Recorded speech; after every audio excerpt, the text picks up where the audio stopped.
Hello, welcome to my YouTube channel Aircraft Talk with Oliver.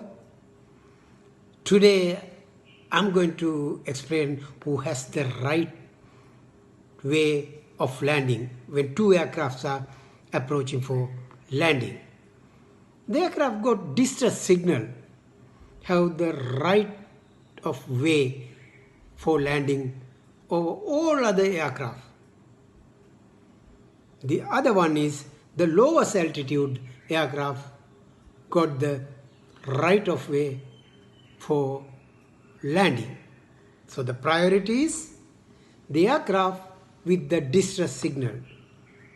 It overrides all other landings. Thank you very much. Please like it, subscribe it if you like my video. Thank you very much.